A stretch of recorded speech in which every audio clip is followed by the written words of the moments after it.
मुस्कान तामाङ। धन्यवाद कार्यक्रम सञ्चालक नवीन सर। आज हुन गइरहेको यस विदाई तथा शुभकामना कार्यक्रममा आफ्ना भनाइहरू कविताका रूपमा व्यक्त गर्न गइरहेको छु।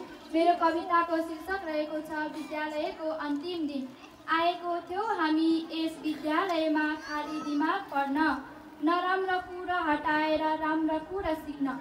सिकेको छु राम्रो व्यवहार अनि राम्रो काम पनि, असल मान्छे बनी चम्काउनु छ स्कुलको नाम पनि। बच्चादेखि यो विद्यालयमा पढ्न नपाए पनि 2 वर्षमा गाडेर बस्यो माया।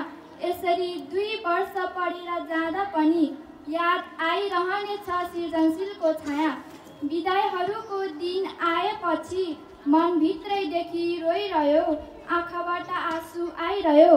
विद्यार्थी र विद्यालयको सम्बन्ध झन्झन गाडिरह्यो।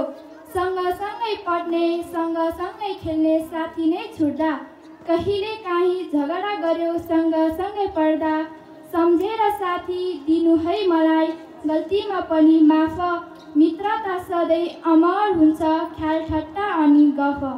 जाँदैछु आज विदाई भई ज्ञान गुण सिकेर, सफलताको शिखर चुम्न सक्ने हिम्मत बोकेर। यो सृजनशीलको प्राङ्गणलाई जाँदैछु छोडेर, मनभरि पीडा बोकेर, आँखाभरि आँसु बनाएर, सबैलाई खुसी बनाएर गर्व साथ जाँदैछु।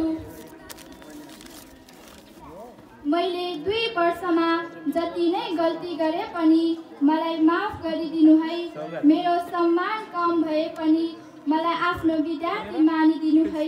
मेरो आदरणीय गुरु तथा गुरुआमा, धन्यवाद।